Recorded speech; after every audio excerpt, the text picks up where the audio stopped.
So hello guys, स्वागत आहे तुमचं माझ्या ब्लॉगमध्ये. तर मी आत्ता ऑफिसवरून आली आहे आणि आत्ता रेडी झाली आहे. कुठे जायला? तर मी चालली आहे भैयाकडे, कारण त्यांची आहे ॲनिव्हर्सरी उद्या. सो आता आम्ही सरप्राईज द्यायला चाललो त्यांना. सो आता बघू काय काय घडणार आहे, दाखवते मी तुम्हाला तिथे जाऊन. Stay tune. आम्ही कुठे जाणार आणि ट्रॅफिक नाही लागणार असं होणार नाही. संध्याकाळच्या वेळी इथं ट्रॅफिक ज्या रस्त्यावरून चाललो तिकडे ट्रॅफिक होते. तसं बसा ट्रॅफिक क्रॉस केलो आणि आम्ही पोचलो होतो वाकडला. तिथंच एक केक शॉप होतं, तिथं रेड वेट केक घेतलो आणि आलो भैयाकडे.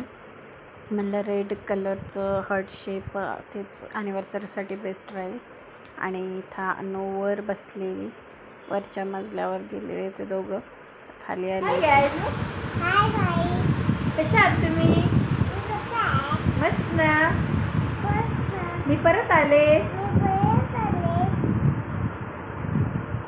बोल की आता पुढं. मी परत आले. कोण आलं तुझ्या घरी? का माझ्या घरी आत्ता आली? मला पदे मन मामा आले. मन मामा आले.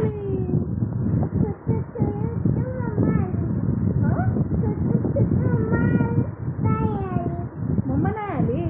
मम्मा कुठे गेली? कुठे गेली? थोडंसं अनुसोबत गप्पे मारल्यावर आम्ही आलो होतो इथे हॉटेलला. काय जेवायसाठी पार्टी देणार होता भैया, सो आलो होतो. पण आमचं इथे स्टार्टर खाऊनच पोट भरलेलं.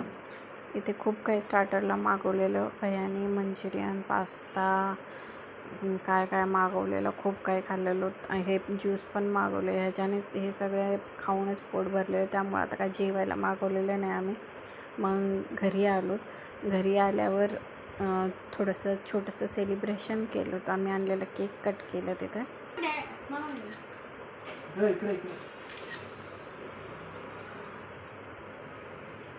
मस्त मजापासून तिकडे गेले.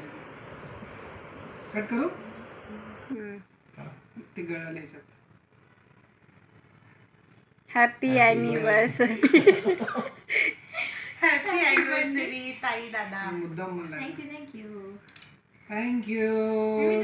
सेलिब्रेशन आम्ही 12लाच केलं होतं, त्यामुळं खूप उशीर झाला होता. सो आम्ही लगेच निघालो. दुसऱ्या दिवशी ऑफिस होतं म्हणून काय राहिलं नाही, बोलत होते.